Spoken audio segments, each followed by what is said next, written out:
Hello guys, स्वागत है आपका केमिस्ट्री क्लासेस में। आज क्लास 12 में लेक्चर 10 में हम बनाने की आपको एक विधि और बताएंगे खैरस प्रभाव के बारे में। क्योंकि खैरस प्रभाव क्या होता है, इसी को एंटी मार्कोनिकॉफ नियम भी कहते हैं। एंटी मार्कोनिकॉफ नियम, देखिए खैरस प्रभाव या इसी को एंटी मार्कोनिकॉफ नियम के नाम से जाना जाता है।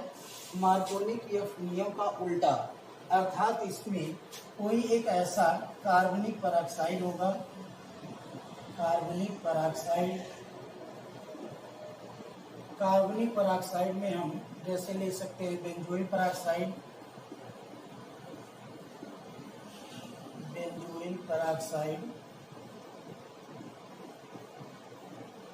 इसका समझना सूत्र है C6H5COOO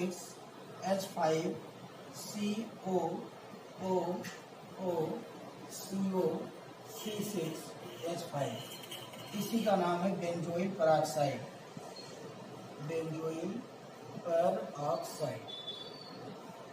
बेंजोइल परऑक्साइड की उपस्थिति में किसी भी एल्कीन में इसका योग कराने पर या HBr, HCl, HI, HF अर्थात HX का मतलब है कि जितने भी हाइड्रोजन हैलाइड हैं, चाहे वो हाइड्रोजन ब्रोमाइड हो या हाइड्रोजन क्लोराइड हो या हाइड्रोजन आयोडाइड हो और चाहे हाइड्रोजन फ्लोराइड हो, इन सब में जो मार्कोनिकॉफ नियम कहता है वो कहता है कि असममित एल्कीनों की योगात्मक अभिक्रिया में यौगिक का ऋणात्मक भाग उस कार्बन से जुड़ता है जिस पर हाइड्रोजन परमाणुओं की संख्या न्यूनतम होती है, या ये कह सकते हैं कि जिसकी डिग्री अधिकतम होती है। जैसे कार्बन है, कार्बन से अगर एक कार्बन जुड़ा है तो इसकी डिग्री 1 होती है, अगर 2 कार्बन जुड़ा है तो इसकी डिग्री 2 होती है, अगर 3 कार्बन जुड़ा है तो इसकी डिग्री 3 होती है, और अगर 4 कार्बन जुड़ा है तो इसकी डिग्री 4 होती है। कहने का मतलब ये है कि ये यौगिक का जो ऋणात्मक भाग है ये हमेशा उसी कार्बन से जुड़ेगा जिसकी डिग्री अधिकतम होगी। जैसे इसमें 4 डिग्री अधिकतम है तो 4 से, अगर 3 है तो 3 से, 2 है तो 2 से, जिसकी डिग्री अधिकतम होगी उसी से जुड़ेगा, और जिसकी डिग्री अधिकतम होगी उसमें हाइड्रोजन परमाणुओं की संख्या सबसे कम होती है। अर्थात कि जिसमें या जिस कार्बन पर हाइड्रोजन सबसे कम होंगे या जिसकी डिग्री सबसे अधिक होगी उसी पर यौगिक का ऋणात्मक भाग जुड़ेगा, ये कहलाता है मार्कोनिकॉफ रूल।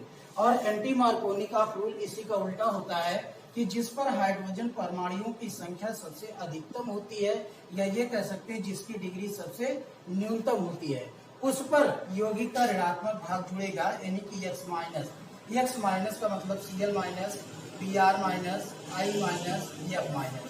इन चारों ऋणायनों में से ये हमेशा न्यूनतम डिग्री वाले कार्बन पर या जिस पर हाइड्रोजन परमाणुओं की संख्या अधिक होगी उस पर जुड़ेगा, ये कहलाता है एंटी मार्कोनिकॉफ नियम। तो खैरस प्रभाव को मिलाकर एंटी मार्कोनिकॉफ नियम है।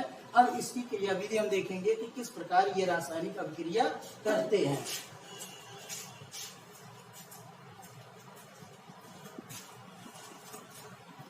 देखिए रासायनिक अभिक्रियाएं कैसे होती हैं या एंटी मार्कोनिकॉफ नियम कैसे अप्लाई होता है। सबसे पहले बेंजोइल परऑक्साइड की उपस्थिति में HX अणु का होमोलिटिक फिजन होता है। Homolytic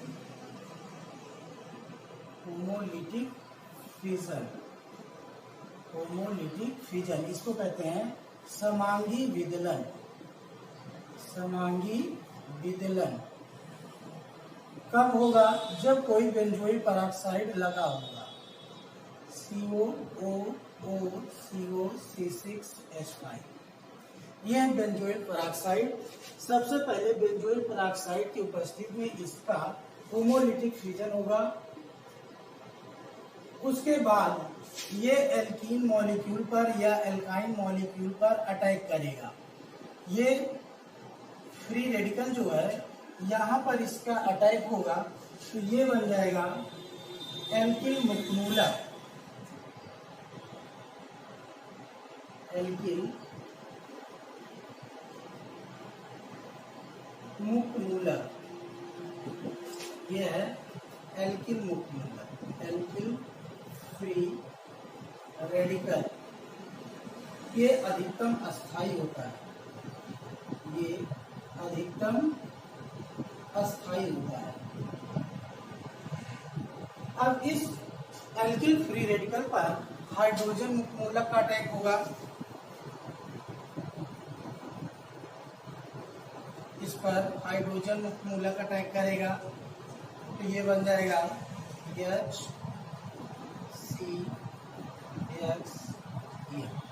alkyl halide. तो एल्किल हैलाइड ये पूरी इसकी मैकेनिज्म है,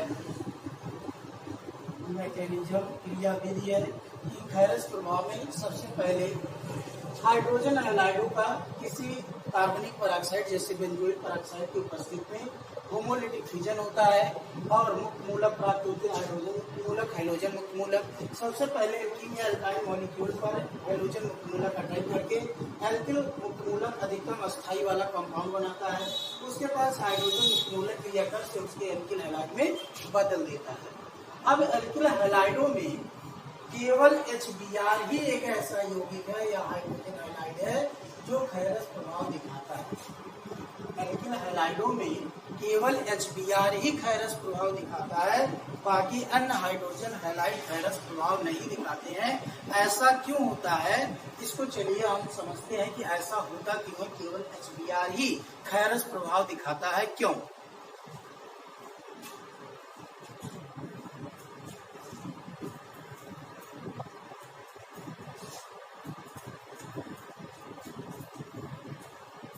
तो ये 4 हैलाइड हैं आपके पास, HF है, HBr है, ये Cl है, HBr है, HI है। इन चारों में से केवल HBr ही जो खैरस प्रभाव दिखाता है, इसका कारण सुनिए।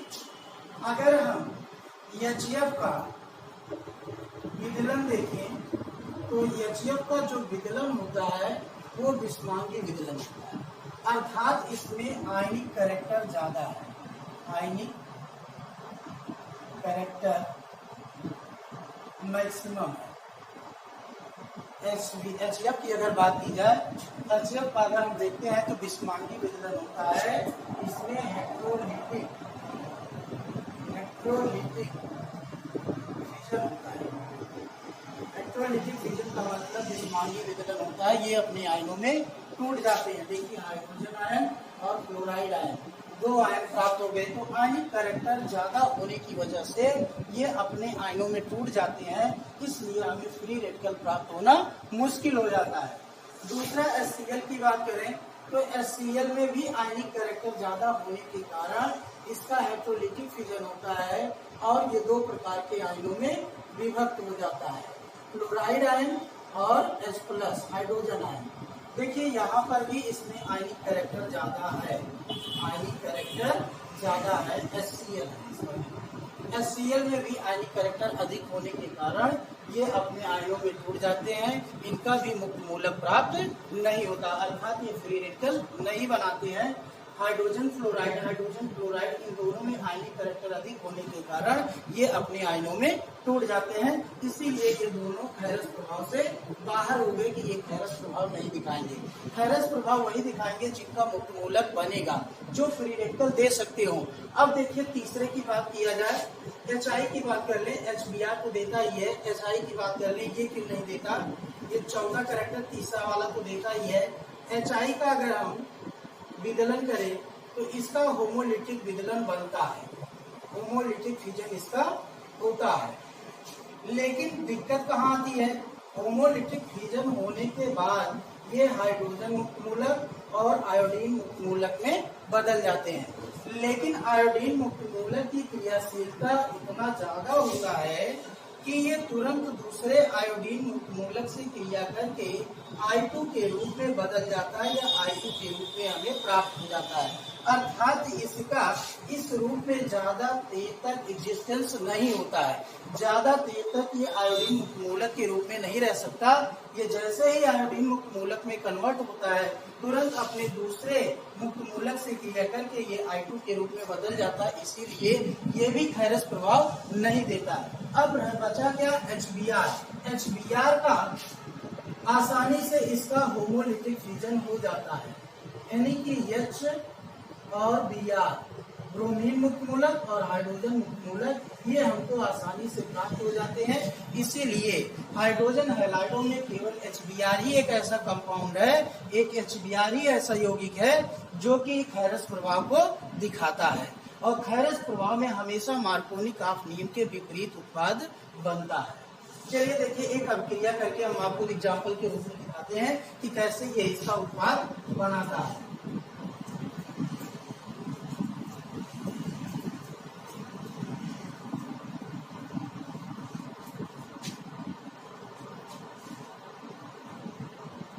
CH3 double bond CH2 CH3 plus HBr यहाँ C6H5CO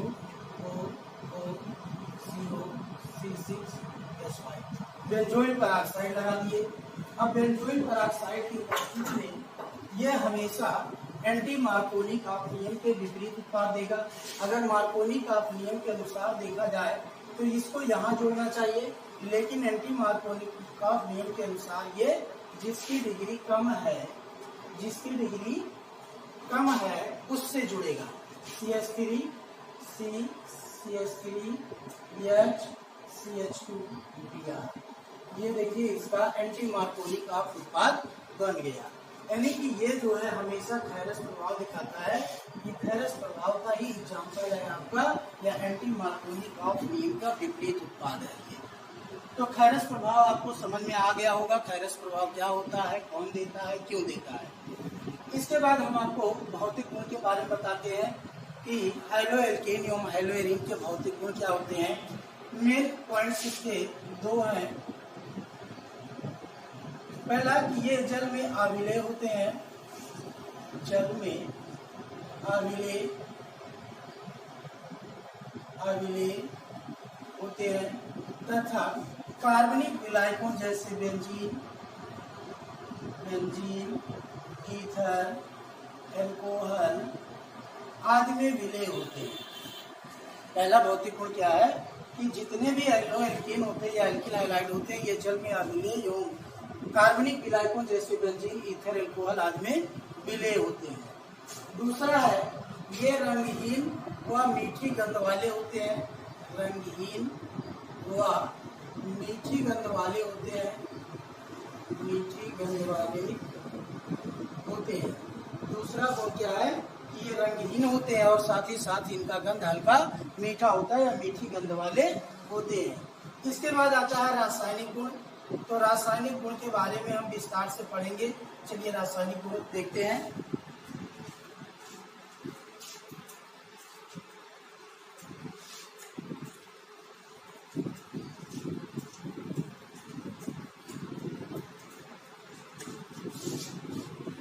देखिए केमिकल प्रॉपर्टीज रासायनिक गुण।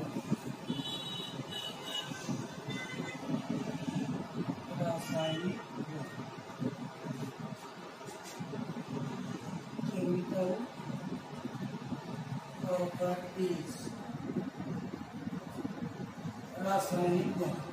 अब रासायनिक गुण में अगर देखा जाए तो जितने भी एल्किल हैलाइड है या हाइड्रो एल्केन है ये मुख्य रूप से 4 प्रकार की अभिक्रियाएं देते हैं। अब वो 4 प्रकार की अभिक्रियाएं कौन कौन सी हैं इसको हम लोग देखेंगे। देखिए 4 है। पहला आपका है विलोपन अभिक्रिया। पहला है विलोपन अभिक्रिया। विलोपन अभिक्रिया इंग्लिश में कहते हैं इलिमिनेशन रिएक्शन। इलिमिनेशन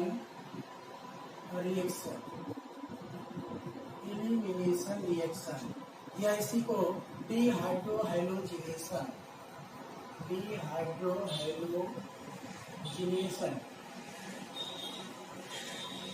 विहाइड्रोहैलोजिनीकरण के नाम से जाना जाता है। हिंदी में कहते हैं विहाइड्रोहैलोजिनीकरण। हाइड्रोजनीकरण।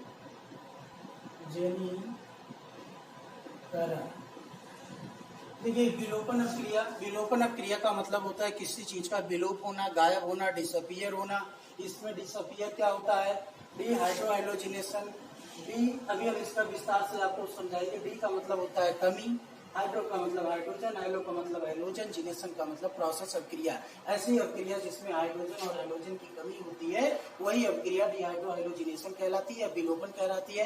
कहने का मतलब है कि इस विलोपन अभिक्रिया में H मॉलिक्यूल का विलोप हो जाता है। दूसरा है अपचयन। इसको कहते हैं रिडक्शन, अपचयन। तीसरा है धातुओं से क्रिया,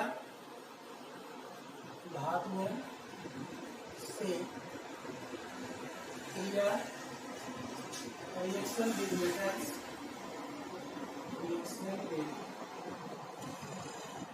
मेटल्स। और तीसरा है नाभिक स्नेही प्रतिस्थापन क्रिया,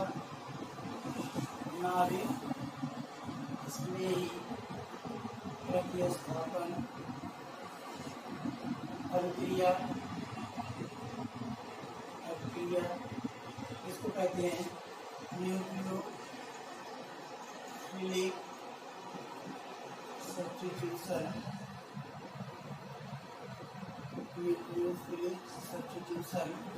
रिएक्शंस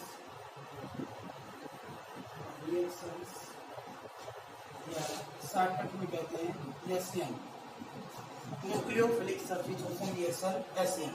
तो कुल मिला के हेलो एल्कीन जो होते हैं या एल्कीन हैलाइड्स जो होते हैं वो मुख्य रूप से 4 प्रकार की अभिक्रियाएं देते हैं। पहला देखिए विलोपन अभिक्रिया में HX मॉलिक्यूल का विलोप हो जाता है, गायब हो जाता है, अर्थात एल्कीनें प्राप्त होती हैं, या ये कह सकते हैं कि एल्कीन बनाने की विधि भी है विलोपन अभिक्रिया। दूसरा रिडक्शन है कि एल्किल हैलाइडों का हम अपचयन कराएंगे तो हमें क्या प्राप्त होगा, और कौन कौन से ऐसे अपचायक हैं जो एल्किल हैलाइडों को अपचयित कर सकते हैं। तीसरा धातुओं से क्रिया, जैसे सोडियम धातु से क्रिया करती है तो कौन अभिक्रिया होती है, जिसको ऊर्जा क्रिया के नाम से जानते हैं। जिंक धातु से क्रिया होती है तो फ्रैंकलैंड अभिक्रिया होती है। मैग्नीशियम धातु से क्रिया होती है तो ग्रिग्नार्ड अपकर्मक बनता है। तो इस प्रकार से अलग अलग धातुओं पर निर्भर करता है कि वो कौन कौन सी अभिक्रियाएं दे सकता है। सोडियम धातु इंडिकेट करता है कि ऊर्जा अभिक्रिया है, जिंक धातु इंडिकेट करता है कि फ्रैंकलैंड अभिक्रिया है, मैग्नीशियम धातु इंडिकेट करता है कि ग्रिग्नार्ड अपकर्मक है। तो इस प्रकार से धातुओं से भी अभिक्रिया करेंगे। उसके बाद नाभिक स्नेही प्रतिस्थापन अभिक्रिया है कि नाभिक स्नेही प्रतिस्थापन अभिक्रियाएं भी 2 प्रकार की होती हैं, single molecular nucleophilic substitution reaction by. इसके बाद इसी को हम SN1 और SN2 के नाम से जानते हैं। एक आणुक मॉलिक्यूलर अभिक्रिया, द्वि आणुक मॉलिक्यूलर अभिक्रिया, या इसी को जैसे सिंपल है न्यूक्लियोफिलिक सब्स्टिट्यूशन रिएक्शन। अब ये जो न्यूक्लियोफिलिक सब्स्टिट्यूशन रिएक्शन है ये 2 तरीके हो सकता है। वो अगर एक स्टेप में होता है, यदि 2 स्टेप में होता है, एक स्टेप में होता है तो उसको SN1 कहते हैं, 2 स्टेप में होता है तो उसको SN2 कहते हैं। अब डिटेल में इसकी परिभाषा हम आपको बताएंगे लास्ट में जब इसको पढ़ाने लगेंगे। अभी सबसे पहले हम शुरू करते हैं आपकी विलोपन अभिक्रिया की। विलोपन अभिक्रिया क्या होती है, कैसे होती है और क्यों होती है। तो सबसे पहले हम आपको बताने जा रहे हैं विलोपन अभिक्रिया, उसके बाद एक एक करके हम चारों अभिक्रियाओं के बारे में वर्णन करेंगे।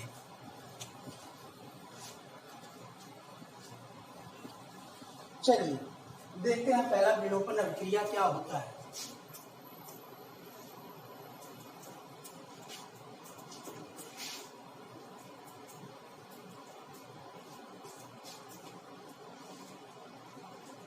देखिए विलोपन अभिक्रिया, जैसे कोई एल्किल हैलाइड है, ये मान लीजिए X है, ये H है। अब विलोपन अभिक्रिया कराने के लिए हमको एल्कोहलिक KOH या sodamide in presence of liquid ammonia NaNH2/NH3 ये 2 ऐसे अभिकारक हैं, ये 2 ऐसे उत्प्रेरक हैं जिनको हम विलोपन अभिक्रिया में उपयोग कर सकते हैं। क्या क्या? Alcoholic KOH, alcoholic potassium hydroxide या sodamide in presence of liquid ammonia. तो इसमें होता क्या है कि ये CHX का विलोपन हो जाता है और हमें क्या प्राप्त होता है, एल्कीन प्राप्त होती है। और 2 मॉलिक्यूल HX के प्राप्त होते हैं। यह इस अभिक्रिया को हम चूंकि देखिए KOH लग रहा है तो KOH के लेंगे तो इसको 2 गुना करेंगे और यहाँ पर प्लस करके क्या बनेगा 2K single KX plus H2O। देखिए यहाँ पर HX मॉलिक्यूल का विलोपन हो रहा है, या हम आपको इसको पहले ही बता दें, जैसे इसका नाम है डी हाइड्रोजिनेशन। तो देखिए यहाँ पर डी का मतलब होता है लय, लय माने होता है कमी। दूसरा है हाइड्रो का मतलब होता है हाइड्रोजन। तीसरा है हाइलो का मतलब है हाइलोजन। और चौथा टर्म है इसमें जिनेशन का मतलब होता है प्रक्रिया, प्रोसेस। तो देखिए ऐसी प्रक्रिया जिसमें हाइड्रोजन और हाइलोजन की कमी होती है डिहाइड्रोहाइलोजिनेशन या विलोपन अपक्रिया कहलाता है। इसमें देखिए HX मॉलिक्यूल का विलोप हो गया है, या इसको हम इस तरीके से लिख सकते हैं, चूंकि एल्कोहलिक KOH लग रहा है तो ये KX के रूप में निकल जाएगा और ये H plus OH minus H2O के रूप में बाहर हो जाएगी। तो इस तरीके की विलोपन अपक्रिया होती है। अब पर्टिकुलर रिएक्शन हम आपको करके दिखाते हैं कि क्या होता है।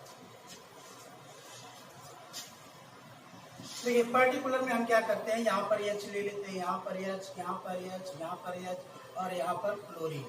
तो अब ये क्या बन जाएगा, यहाँ देखिए एथिलीन बन जाएगा, ये बन गया एथिलीन और यहाँ बन जाएगा KCl, या यहाँ पर हम लिख सकते हैं HCl। बस ये पर्टिकुलर रिएक्शन हो गई। अगर आप मान लीजिए थोड़ी देर के लिए KOH को हटाकर NaNH2 या अमोनिया लगा रहे हैं तो क्या बनता है, देखिए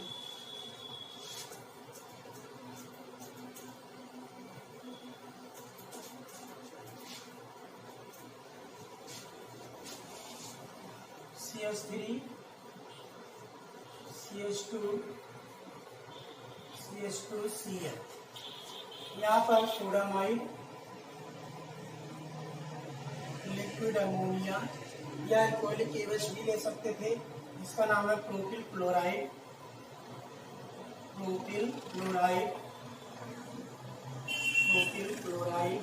या फ्लोरोप्रोपेन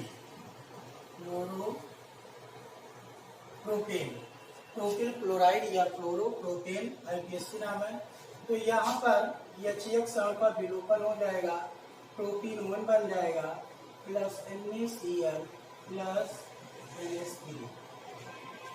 ये हो गया प्रोपीन 1 और सोडियम क्लोराइड और अमोनिया।